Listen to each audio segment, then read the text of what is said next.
So let's say the guy that caused the accident really only has the minimum limits of 30/60, but maybe the city bus has another 50 that you can tap into. This question comes in from John Wick. And first of all, I'm honored that Mr. Wick would reach out to me for car accident advice. But this is the question that he says. I was on a city bus, got into a wreck with an at-fault driver. I have 3 herniated discs and 2 epidural injections. Okay, Mr. Wick, if I can call you that. First thing to know is that when you tell me that you were on a city bus when this accident happened, I am wondering how many other people were hurt in this accident, because it's a city bus. And I mentioned that in a question to you. You haven't got back to me yet, but I wanted to just get this video out for you. So if there was more than one person injured in this accident, that means that all of the people that were injured in the accident can go after the driver who caused it, their insurance policy. So everybody that has an insurance policy in Texas, there's a certain amount of limits on that policy. And there's a per person limit and there's a per accident limit. So in Texas, the minimum limits is $30,000 per person, $60,000 per accident. I don't know if the at-fault driver in this accident has a minimum limits policy. He could have more. He could have 50 per person, 100 per accident. He could have $1 million. I don't know.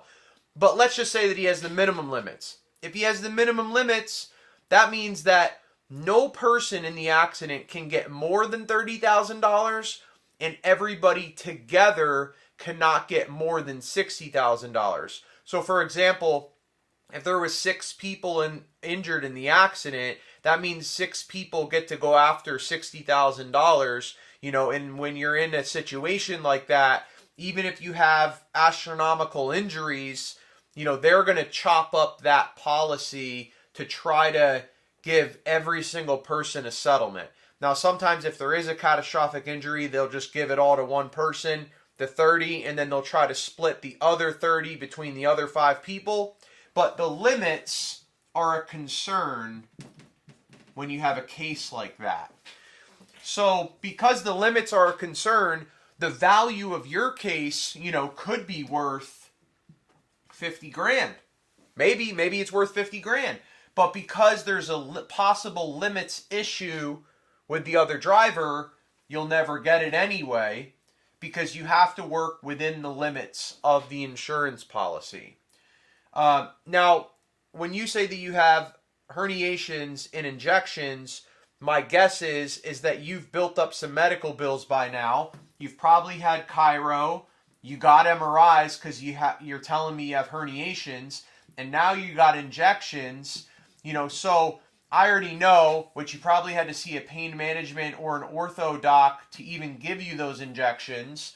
You're probably looking at, maybe $5K here, $6K here, that's $11K in medical bills, plus an ortho or pain management evaluation and the injections. Injections, depending on where you get them done, they could be 10 to 15 grand a pop. So that's already 20 with the evaluations. That's already another $22,000, maybe more. So that's $33,000 in bills.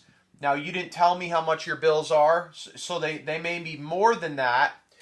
But if you're looking at $33,000 in medical bills, and you were hit on a city bus where the other driver's at fault, you would be looking at around, let's say, anywhere, you got to understand that in the beginning, the first phase of this is that insurance companies try to settle a case with either the person that was hurt in the accident or the law firm that represents the person that was in the accident. They try to settle it.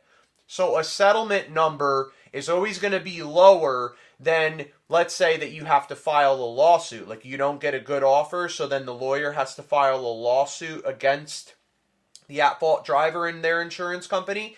Now, after you file a lawsuit, you may be able to get a higher offer at that point in time, but you're going to spend more time, money, and effort on the case expenses, which can eat up that offer anyway. So you have to make sure that it's a right case to even file a lawsuit on. If you can't get it resolved after a lawsuit, then you have to go all the way to trial, which very few cases ever go all the way to trial. So I say all that to say that the offer that they may give you now as a settlement is always going to be the lowest. And your case may be worth more after you file a lawsuit, or your case may be worth more when you go to trial, or if something goes sideways in your case, it could be worth even less. So when they put a settlement offer on the table, it's like, all right, we need to weigh this out now. Should I take this settlement offer? I'm going to walk away with this much money. The case will be over now, and I could be done with it. Or if I don't like this offer, I could file the lawsuit and try for more, but it may end up hurting me in the long run. So that's why a lot of people settle. That's why the insurance company puts a settlement too, because they're like, if I give you a settlement and you say no, and then you file a lawsuit, I may have to pay you more money as an insurance company. So settlements are always lower. They're an offer to in between to try to make this go away. So with 33 grand in medical bills, and you're on a city bus, you're looking at anywhere between a 40K to 60K, type of offer. Somewhere in that range, most likely. Then you can get your medical bills probably reduced, down to probably like 15 grand or so if you have a good lawyer, 15 to 20 grand in medical bills, now. So let's just say you get somewhere in the middle here, $50,000 offer. So now you got $50,000 minus, let's just say the high end, the 20 in medical bills. That equals $30,000 left over. But you got to know you got to pay the attorneys off the 50. So the 50 equals to 33%. So it's about, I don't know, like $17,000. So that's the attorney fees on this 50. So then that would bring you to 40, 33. Okay, 33 minus the 20 equals to $13,000 of what you'll walk away with. Now, if you have a good lawyer, a lawyer will never take more money than you. Okay? Any law firm that I've worked for, they don't ever take more money than the client. So if you were with me on something like this, we would make sure that we would slash this down, to 14.5 or something, and then have you walk away with 15, something like that. So, it's very hard to try to pinpoint an exact amount of value on your case when I don't have all the information. But if my numbers are correct on this board, you're probably looking at about something like that when everything's said and done. And the other aspect here that's a possibility is, say that they only have the $30,000 per person, $60,000 per accident limits. You're never gonna get this offer right here. The max you would ever get is a 30 because of the limits problem. So a big question here is, what are the limits of the driver who caused the accident? And the other thing that you could double check on is for the city bus. What are the limits of the city bus? Does the city bus have extra protection against drivers without insurance or with little insurance limits?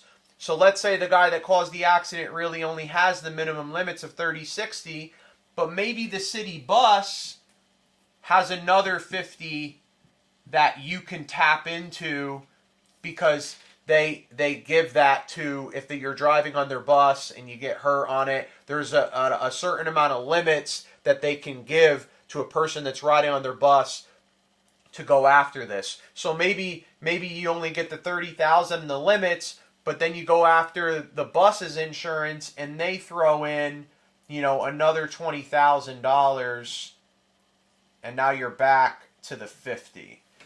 All right, so again, this is a scenario with these numbers. I don't know your numbers. This is the way the industry works, where you got to go through all these different crooks and crannies and trying to figure things out.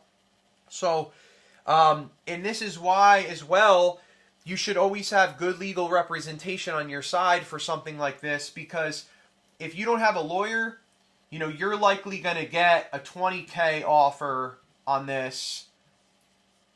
Could be less. You could be staring at $10K or $15K, you know, and now you're in hot water because you don't want to start off with a lawyer to make sure the case is built from start to finish, to make sure all the conversations are right with the bus or right with the at-fault driver, to make sure all the medical treatment is documented right, to make sure all the bills are proper billing, to make sure that you're set up with good doctors that understand how to document the medical records a certain way to give your lawyers leverage in a negotiation. Because if your records are documented a certain way, you know, then you are there and you're talking to the insurance company. The lawyer is talking to the insurance company and he says, well, look what this record says. And look what this bill says. And not only that, this is how his life was affected. You know, he has lost joys. He has lost wages. He has disfigurement. His life's been harder. You know, this is what the law says on all these things. So give us a good offer, right? If you have good legal representation on your side, they are always going to be able to get a much higher offer than you ever would on your own, even with their fees coming out. So even if you have to pay them their fees, I'm telling you, you're going to walk away with a higher offer, a higher amount of money in your pocket than you ever would if you just handled it on your own and, you know, you didn't pay a lawyer. Because that's a terrible thing for people to think of, like, well, the lawyer's going to take some of the money, and, you know, so I don't want to get a lawyer. And it's like, but if you don't get a lawyer, then your case isn't built right, and then they're not going to give you the highest possible offer that you can get if you had a good lawyer, and then you're going to be in a situation where you're going to have less than even if you did get a legal representation. So it's, you know, I don't ever like to say these things, but if you pursue medical treatment from an accident, you are foolish if you don't get good legal representation on your side, because at the end of the day, they could reduce medical bills, they can get a higher offer, they make sure that your case is built properly, and you don't have to worry about anything. All you have to worry about is focusing on getting better with your medical treatment, and your good legal representation handles everything else. So all offers change when there's a good lawyer on your team. So if you were in a car accident and you would like a free case evaluation, you could text or call me at 832-925-2030, or you can go to texascaraccidents.com. I've been in this industry for over a decade. I have settled thousands of insurance claims. I've talked to thousands of medical doctors. I've talked to thousands of insurance adjusters. I have went against many insurance companies. I know how they all operate. And I have settled cases above $1 million. Just recently, we settled one for $1.3 million, another one for $1.5 million. I personally resolved those settlements. One of them I personally resolved with the insurance adjuster for $1.5 million. It was just me and him, and we talked about it, and we got the case resolved. So, again, TexasCarAccidents.com, phone number 832-925-2030. I hope this video has been helpful to you. John Wick, you know, I'm looking forward to the next movie. I love those movies. They're pretty awesome. That guy doesn't ever seem to die or get hurt. But yeah, anyway, I hope this video has been helpful to you guys. Again, Dustin Rosen, Texas Car Accidents. God bless you and have a good day.